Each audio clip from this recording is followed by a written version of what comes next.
বন্ধুরা, তোমরা দেখতেই পাচ্ছ যে এখানে আমি কি কি সবজি রেখে দিয়েছি, আর তার সাথে রেখে দিয়েছি কিন্তু এই যে দেখো মাছ। ঠিক আছে, এখানে বন্ধুরা 9টা মাছ আছে। তো আমি এই মাছগুলি আজকেরা এই সবজি দিয়েই রান্না করব। আর এই যে এখানে রাখা আছে একটা আস্ত নারকেল, এই নারকেলটাও আমার আজকে রান্না করতে লাগবে। তা আমি এই নারকেল দিয়ে আর এই সবজি দিয়ে মাছ কেমন করে রান্না করি বন্ধুরা তোমরা দেখতে থাকো আর সাথে থাকো। আমি এখন এই মাছগুলি কেটে কুটে ধুয়ে নিয়েছি, আর এটা হলো খোকা ইলিশ মাছ। তো দেখো বন্ধুরা, মাছগুলি কিন্তু বেশ সাইজেরই, আর এটা মনে হয় খেতেও কিন্তু দারুণ স্বাদ হবে। তো এখন এত কথা না বলে আমি মাছগুলি কেটে নিয়ে আসি, আর তার সাথে আছে গাছের টাটকা কাঁচকলা। এই যে দেখো বন্ধুরা, আমি মাছগুলি কেটে ধুয়ে ঘরে নিয়ে এসেছি পরিষ্কার করে। দেখো আমার কাটার পরেই মাছগুলি যেমন মাছ তেমনই রয়েছে। তো যেহেতু মাছগুলি এত সুন্দর টাটকা, পুরা জ্যান্ত মাছের মতোই, তো এই মাছগুলি কিন্তু বন্ধুরা আজকে খেতে দারুণই লাগবে।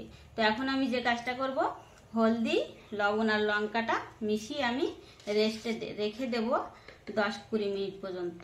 তারপরে আবার চলে আসছি তোমাদের সামনে, আর তার আগে আমার যে কাজগুলি আছে সেটা আমি করে নেব।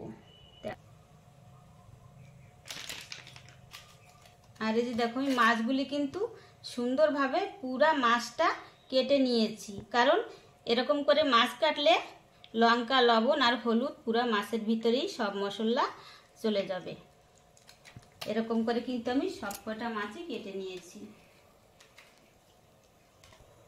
এই যে দেখো, এখানে আমি আবার মাঝারি সাইজের 3টে আলু কুকারে সিদ্ধ বসিয়ে দিয়েছি, এটা হলো আবার রান্নার জন্য লাগবে। এই যে দেখো, মাছটা আমি সুন্দর করে মেখে নিয়েছি। এবার আমি 10-20 মিনিট রেস্টে রেখে দেবো। তা চলো এবার আমি নারকেলটা কেটে নিই।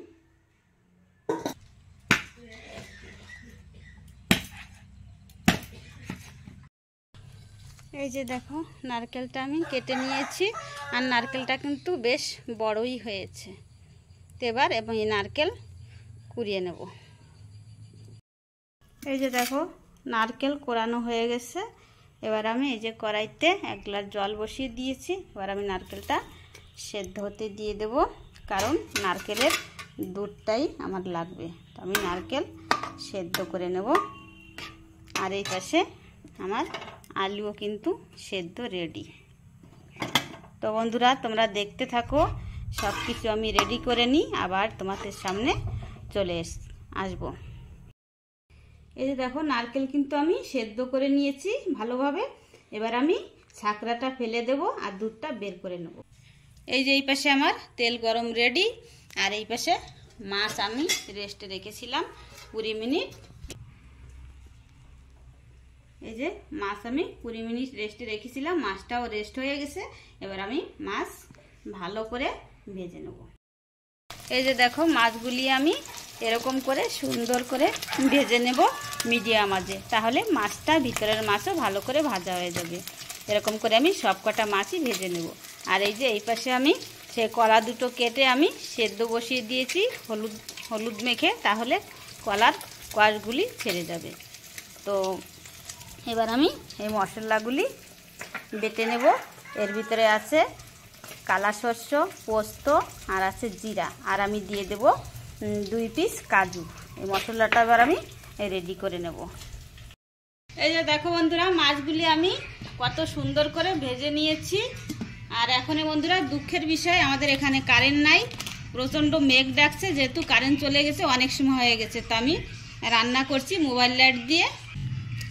তো দেখো, এই পাশে আমার এই মাছের তেলটাই রয়ে গেছে, আর আমি আলগা তেল দেবো না, তেল গরমও হয়ে গেছে। এবার আমি এর ভিতরে দিয়ে দেবো গোটা জিরে। জিরা ভাজা হয়ে গেছে, এবার দিয়ে দেবো আমি এই যে আলু সেদ্ধটা আমি মেখে রেখেছিলাম, এই আলু সেদ্ধ একটু নেড়ে চেড়ে নেব। আলু নেড়ে চেড়ে নিয়েছি, এবার দিয়ে দেবো বাটা মশলা। বাটা মশলা আর আলু মেশানো হয়ে গেছে। এবার আমি দিয়ে দেবো এই হলুদ আর ওই যে লঙ্কার গুঁড়ি, আমি একটু জল দিয়ে মিশিয়ে নিয়েছি, তাহলে আর পোড়া লাগবে না।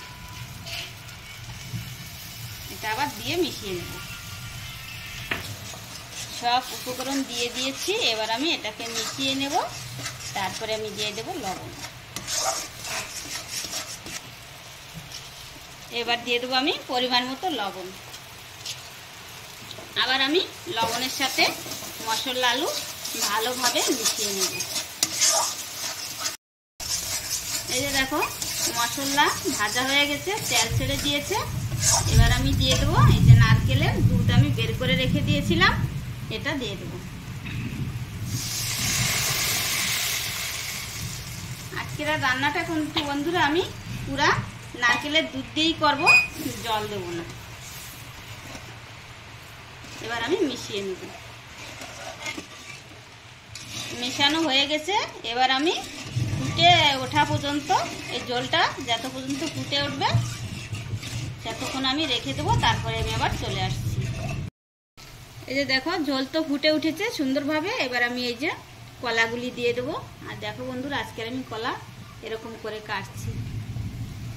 এই যে কলা, সেদ্ধ কলাটা এবার আমি দিয়ে দিচ্ছি। আর তোমরাও এরকম করে যদি মাছ দিয়ে কলা রান্না করো তাহলে কিন্তু এরকম একটু হলুদ দিয়ে সেদ্ধ করে নিও, তাহলে আর কষ্টটা থাকবে না।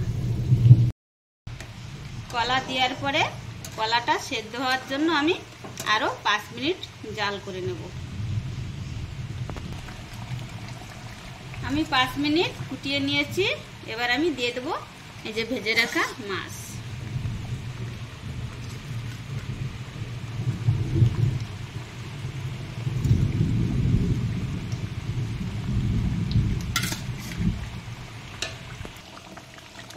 এই দেখো মাছকে আমি দিয়ে দিয়েছি।